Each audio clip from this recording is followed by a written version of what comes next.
Everyone's Europe trip seems to run through the same 3 or 4 cities: Paris, Rome, London, Barcelona, while a whole continent of equally stunning places goes almost unnoticed. These are 20 European cities with the architecture, the food, and the history to rival the famous names, minus the crowds and the price tags. And the one at number 1 might have you booking a flight before this is over.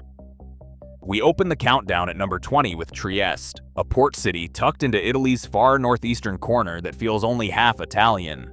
Sitting on the Adriatic right up against the Slovenian border, it soaks up as much Central European character as Italian, and the result is a mood you simply won't stumble across in Rome or Florence. Think of it as the antidote to Venice. The same Adriatic light, the same graceful architecture and old-world charm, but without the tourist crush. The obvious place to begin is Piazza Unita d'Italia, a vast square that opens straight onto the sea, one of the largest seafront plazas anywhere in Europe, framed on 3 sides by imposing historic facades. A few minutes stroll brings you to the Canal Grande, its water flanked by pastel buildings, cafe terraces, and moored boats. Trieste also guards a serious coffee heritage. Some of the oldest cafes in Italy sit here, once the haunt of the writers and thinkers who came looking for a spark. And just beyond the city, the gleaming white Miramare Castle juts out over the Adriatic, its gardens and sea views making it one of the most photogenic corners of the entire region. Quietly historic, unmistakably coastal, and refreshingly calm, Trieste is about as underrated as Italian cities get. It's a place that rewards slowness, an afternoon nursing a coffee, a slow loop of the waterfront, no checklist to chase, and you'll likely leave wondering why nobody ever talks about it. If Trieste is the answer to Venice, our next entry gets compared to a rather bigger name, Paris itself.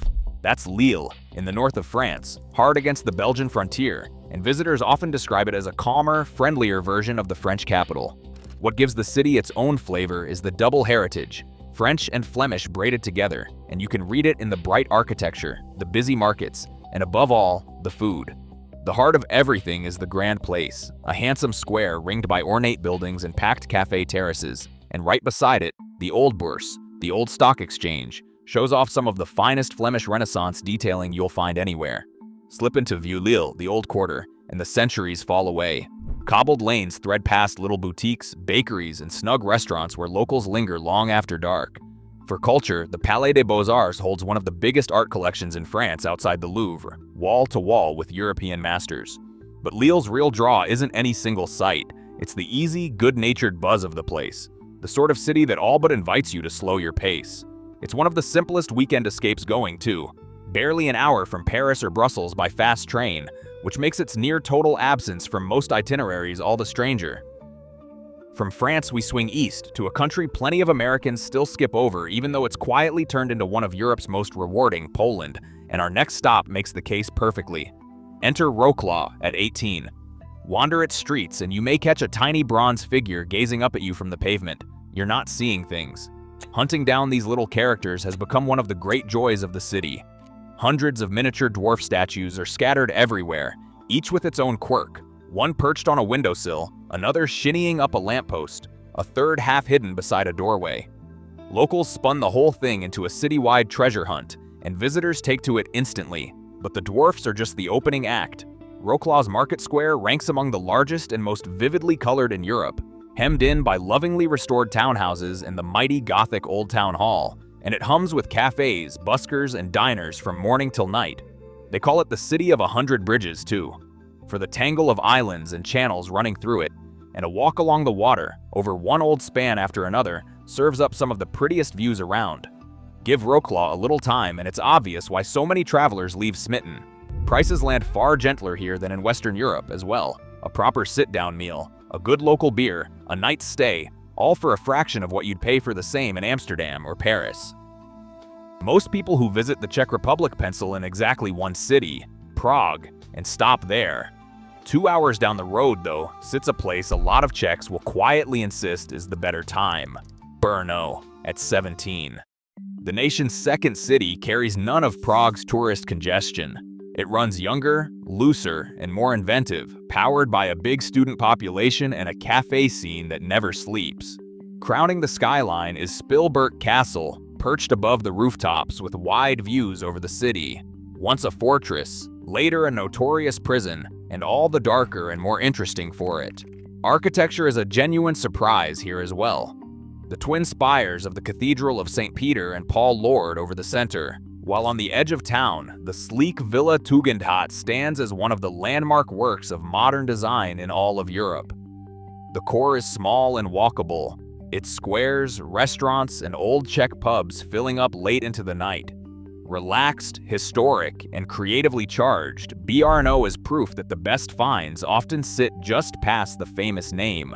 It's a city built for lingering rather than box ticking, and a day or two here slots neatly onto a trip to Vienna, little more than an hour down the line.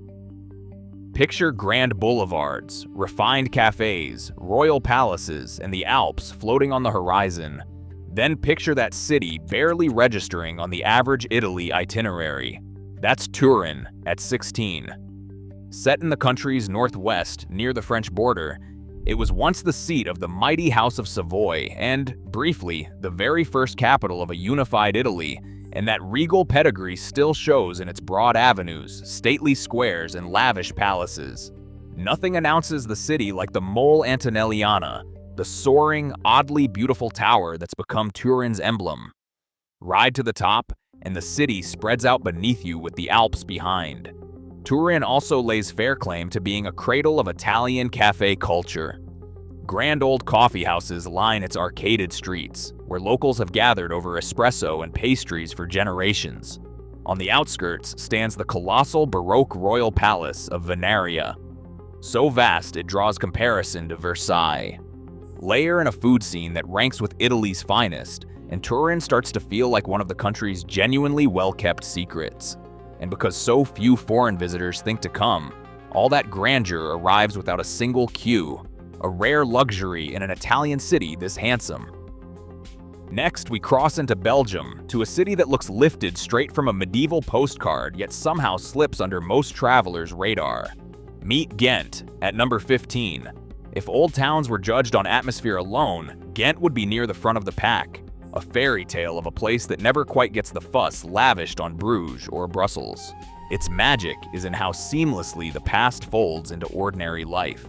Along the Lys River, a row of immaculately kept medieval guildhouses lines the water, one of the loveliest urban stretches on the continent, and by night, lit up and mirrored in the river, the whole scene turns faintly enchanted. Rising over the center is Gravenstein, a brooding 12th century fortress dropped right into the middle of the city, all thick stone walls and battlements exactly as a proper castle should be. Steps away, St. Bavo's Cathedral safeguards one of the most celebrated paintings on earth, the Ghent altarpiece, a cornerstone of early Northern Renaissance art. And for all that heritage, a huge student body keeps Ghent young. Hip cafes, adventurous kitchens, and a lively street life balance the medieval weight perfectly. A few hours threading its lanes, bridges, and canals settles the matter. This is one of Belgium's most bewitching cities, and Hidden Gem barely covers it. Base yourself here rather than in nearby Bruges, and you'll swap day trip crowds for a place that still feels genuinely lived in once the tour coaches pull away. From medieval reverie, we shift to something altogether different, one of the most creative, high-energy corners of Germany. Number 14 is Leipzig. For years, it flew almost entirely under the radar, but lately it's reinvented itself as one of the country's most inventive, restless cities, where art, music, and culture spill out on practically every block. People keep likening it to Berlin in its scruffy early days, and it pulls the same crowd, artists, musicians, and young founders chasing room to build something. Disused factories and warehouses have been reborn as galleries, studios, and venues, breathing new life into whole districts.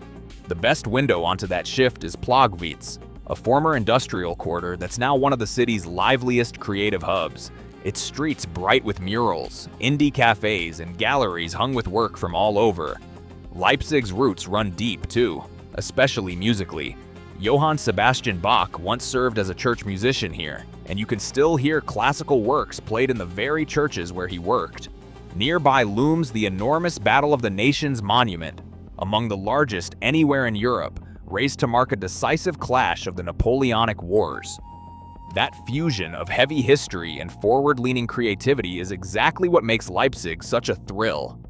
Factor in some of the lowest prices of any major German city, and it's no mystery why so many young creatives have quietly made it home. Some cities floor you with scale or a single famous silhouette. Ljubljana, at 13, does the opposite. It wins you over slowly, with charm, mood, and an unhurried rhythm that makes it a joy to roam. Slovenia's capital is more compact than most, and that's precisely its gift. With much of the old center closed to cars, the banks of the Ljubljanica River fill up with open-air cafes, buskers, and people simply idling away in afternoon, while a string of bridges knits the two sides of the old town into one big, welcoming promenade. Watching over it all is Ljubljana Castle, planted on a hill above the terracotta rooftops. You can climb up through wooded paths or ride the funicular for a long view over the city and the countryside beyond. The city also bears the fingerprints of one remarkable architect, Jose Plečnik, whose inventive designs shaped its bridges, markets, and public squares and gave Ljubljana an architectural signature found nowhere else. Honestly though, the finest way in is just to drift over the famous triple bridge along the river into whichever cafe the locals favor. One day here and most people wish they'd booked two. It's small enough to cross on foot in an afternoon, yet never seems to run out of corners worth pausing in, the rare capital you can genuinely unwind in. Leaving Slovenia, we land in another country still flying under most travelers' radar, and a city that shows exactly what they're missing. Number 12 is Brasov in Romania. The first thing that grabs you here isn't a landmark at all, it's the backdrop. Brasov sits right at the base of the Carpathian Mountains, ringed by forested slopes that close around the old town like a natural rampart. The historic core feels unexpectedly cozy. Painted facades edge the main square. Cafes spill out onto the cobbles, and everything moves a notch slower than in most of Europe, relaxed but quietly steeped in history. Above the roofs looms the Black Church, reckoned among the biggest Gothic churches anywhere in the continent's east, its dark stone unmistakable on the skyline. Duck into the lanes nearby and you'll find Rope Street, reputedly one of the narrowest streets in all of Europe. But it's the location that really sets Brasov apart. Beyond the city lie thick forests, mountain trails, and a scatter of castles, chief among them Bran Castle, forever tied to the Dracula legend and just a short drive off. Medieval charm, wild scenery, and an easygoing local pulse all in one spot. Little wonder travelers rank Brasov among Eastern Europe's biggest surprises. It doubles as an ideal base for the wider region too, with mountain trails and a scatter of Transylvanian castles all within an easy day's reach. From Romania's mountains, we head north to a city celebrated not for castles or vampire tales, but for sheer artistry in stone. Number 11 is Riga, Latvia. Elsewhere, it's a cathedral or a fortress that stops you first. In Riga, it's the buildings themselves. Give the streets a few minutes and you start clocking the ornate facades, the sculpted balconies, the structures that read more like artworks than architecture. Riga holds one of the world's densest concentrations of Art Nouveau, whole avenues of buildings lavished with detail, carved faces, mythical creatures, twining flowers, theatrical flourishes, so that no two frontages feel quite alike. There's more to it than looks, though. Centuries as a major Baltic trading port left the city with real vitality. Along the Daugava River, the old town unrolls in cobbled lanes, painted houses, and squares alive with cafes and street musicians. One standout is the House of the Blackheads, a gorgeously restored hall that once hosted the city's merchants, and close by the spire of St. Peter's Church climbs high enough to offer a sweeping panorama. What lingers about Riga is the balance, a medieval core, elegant boulevards, and a fresh, creative streak all folding into a city that feels historic and alive at once. Wander with your eyes up rather than down, and the whole place turns into an open-air gallery, one you can enjoy for nothing more than the price of a walk. At number 10, we reach a Spanish city that hands you nearly everything people adore about Barcelona, minus the punishing crowds. Welcome to Valencia. It can feel like two cities spliced into one. On one hand, tight historic lanes, age-old churches, and squares brimming with cafe life. On the other, gleaming futuristic structures that could have wandered in from a science fiction set. That clash peaks at the City of Arts and Sciences, a sprawling complex of blinding white forms by the architect Santiago Calatrava, all sweeping curves, mirror-still pools, and cavernous glass halls, and one of the most striking sights in Spain. But the modern marvels are only half the story. The old center reaches much further back. In its heart, Valencia Cathedral is believed by many to hold the actual Holy Grail. And just around the corner, markets, bakeries, and traditional tapas bars keep the streets humming all day. Then there's the sea. Valencia sits right on the Mediterranean, with broad sandy beaches only minutes from downtown, so a morning among historic streets can melt into an afternoon by the water. And the food seals it. This is the birthplace of paella, which makes eating a plate of it here practically non-negotiable. Culture, architecture, beaches, and world-class cooking, all in a single city. It comes at a fraction of Barcelona's cost and nothing like its summer crush, which is fast turning Valencia into the smarter pick for a Spanish city break. Plenty of cities work to protect their medieval past. Tallinn at 9 never had to. It simply never let go of it. Walking the old town feels less like touring a preserved district than stepping bodily into another century. Estonia's capital claims one of the best-kept medieval centers in Europe. Its stone walls, watchtowers, and cobbled lanes still tracing the same plan they followed centuries ago. The whole tableau of red roofs, church spires, and merchant houses looking like an illustration from a storybook. At the center, Town Hall Square bustles with color, restaurants, and little cafes, and a short climb up to Toompea Hill rewards you with the finest views in the city, rooftops rolling toward the Baltic, medieval towers pricking the skyline. The old merchant houses and guild halls still whisper of Tallinn's past as a trading power. And yet there's a distinctly modern current running through it too, in creative quarters full of design shops, art spaces, and stylish cafes. That collision, medieval streets and contemporary cool side by side, makes Tallinn one of the most singular capitals in all of Northern Europe. And with the entire old town walkable in a single morning, it slots easily into any swing through the Baltics or a longer northern route. Our next stop breaks completely from everything so far. North we go, to a place where painted houses huddle between soaring peaks and deep Norwegian fjords. Number 8 is Bergen. If any city here lets nature run the show, it's this one, wedged among steep mountains and long fjords. It feels like the front door to some of Northern Europe's most jaw-dropping scenery. What catches the eye first is Bryggen, the line of colorful wooden houses along the old wharf, survivors from the days when Bergen was a key trading post of the Hanseatic League. The cramped alleys behind them now hide little shops, galleries, and snug cafes. But the real spell is cast the moment you lift your gaze past the harbor. 7 mountains encircle the city, and the easiest way to drink in the view is a ride on the Floibenen funicular to the summit of Mount Floyen, where the entire place unfurls below. Harbor, bright rooftops, and the fjords running off toward the edge of sight. Nature is never more than a few steps away, with hiking trails starting almost in the city center and climbing through forests and ridgelines above the water. For all its drama, Bergen stays warm and unhurried. Fishing boats slide back to port each dawn, seafood stalls crowd the waterfront, and the sea sets the tempo of daily life. Few cities marry ocean, mountains, and history quite so strikingly. Just pack a raincoat. This is one of the wettest cities in Europe, and the shifting weather is very much part of the experience, the reward being scenery few places on the continent can touch. Number 7 is one of the true dark horses on this list, a place most travelers haven't caught on to yet, but that floors just about everyone who does. That would be Kotor in Montenegro. Hardly anywhere in Europe can match its setting. Folded deep inside a slender bay and hemmed by sheer mountains, the town looks all but cradled by the landscape. From afar, what you notice first are the enormous stone ramparts scaling the slope above the rooftops. They loop around the old town and keep climbing into the hills, carving out one of the most theatrical skylines on the entire Adriatic. Behind the walls waits a labyrinth of slim stone streets, hushed little squares, and buildings that have stood for centuries, with tiny churches turning up around blind corners and cafes spilling across the plazas.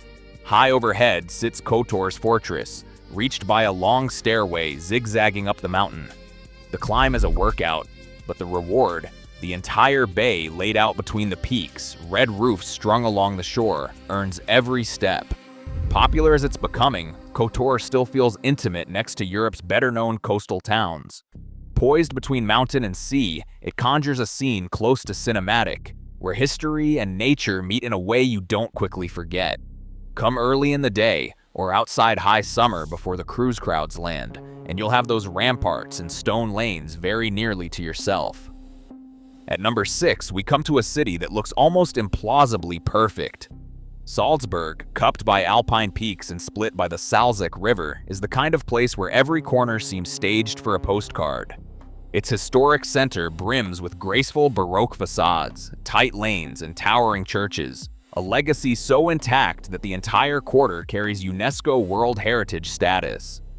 Presiding over it from a hilltop is the Hohensalzburg Fortress, one of Europe's biggest and most intact medieval strongholds, which has kept watch over the rooftops for centuries and still commands the skyline. Salzburg's other claim to fame is musical. This is the hometown of Wolfgang Amadeus Mozart, and music remains stitched into the city's identity, with concert halls, historic theaters, and classical performances scattered throughout. And then the setting, the Alps stacking up in the distance, green hills wrapping the edges, ties the city tightly to the land around it. History, music, and sheer natural drama converge here to make one of Central Europe's most captivating destinations.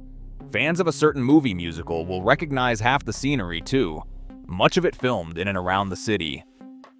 Our next entry brings us back to Poland, and if that first Polish city impressed you, this one may go a step further.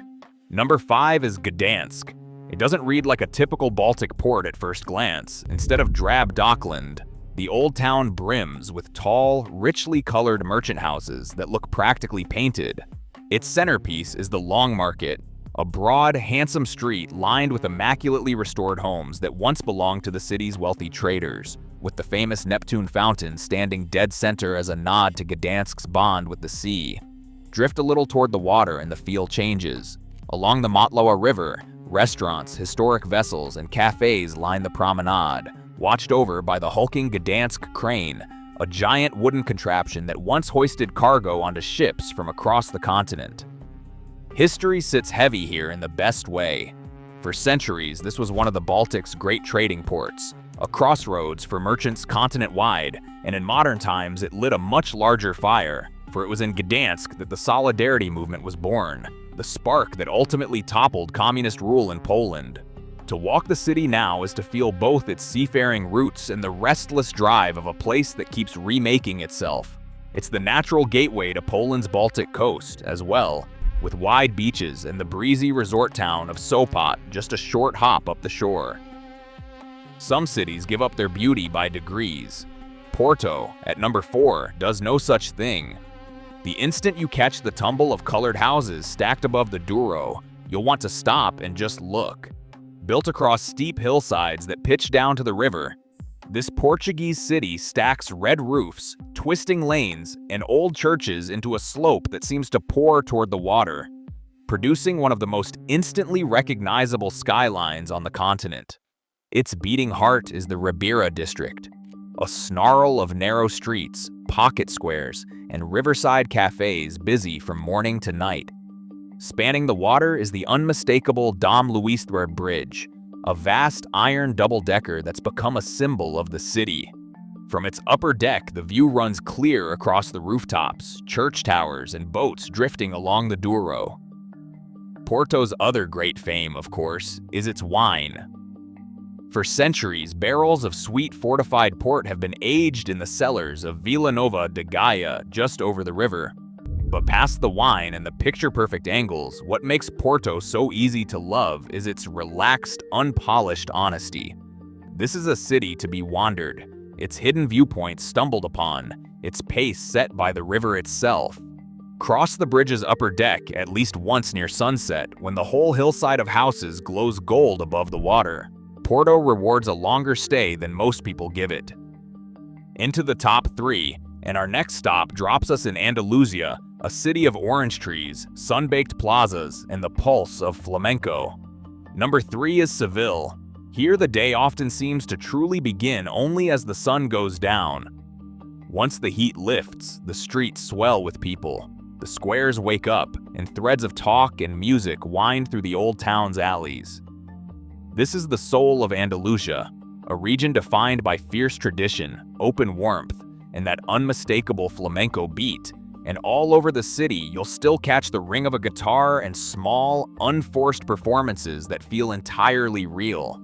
Few places hold Seville's history like the Royal Alcazar, a palace of exquisite Moorish craftsmanship, brilliant tile work, and still courtyards shaded by palms. A short walk on stands the vast Seville Cathedral, among the largest churches on earth, its bell tower, La Giralda, soaring over the rooftops. Not far off, the elegant Plaza de España sweeps out in a grand half-circle of bridges, fountains, and tiled niches, one for every region of Spain. Yet Seville's real magic isn't in any monument.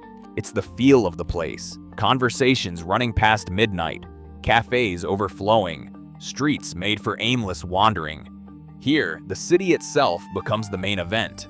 Time your visit with care though. High summer is brutally hot, and Seville is at its finest in spring, when the orange blossom scents the whole old town. Number 2, Budapest, gets called one of Europe's most beautiful cities so often that seeing it in person feels almost inevitable, and then you do, and you get it. Hungary's capital sprawls along both banks of the Danube, grand architecture rearing up over the water and bridges lacing together the old halves of Buda and Pest. The skyline itself nearly cinematic.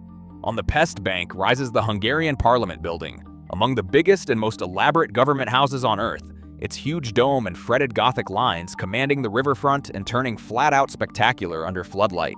Across the river, Buda Castle crowns its hill, and from up there the Danube view unspools. Budapest's graceful bridges, its historic rooftops, the wide avenues of Pest fading into the distance. Another signature site is Fisherman's Bastion, a run of pale towers and arches so whimsical it verges on fairy tale, and its lookout ranks among the most photographed on the continent. The city is prized too, for something more unusual. Its thermal baths, fed by natural hot springs beneath the streets, with grand bathhouses like Széchenyi and Gellert woven into local life for well over a century. What lifts the city above the sum of its parts is the way it all coheres. The architecture, the river vistas, the boulevards, the cafe life, into a place at once stately and thoroughly alive. It stays startlingly affordable for a capital this grand, as well, with an hour in the thermal baths costing less than a cinema ticket back home, and it works in any season, golden in summer, wreathed in steam and mist come winter. And that leaves number 1, a city that surged in popularity with American travelers of late, drawn by its medieval spell and the gorgeous country wrapped around it. Ready for the winner? It's Edinburgh, Scotland.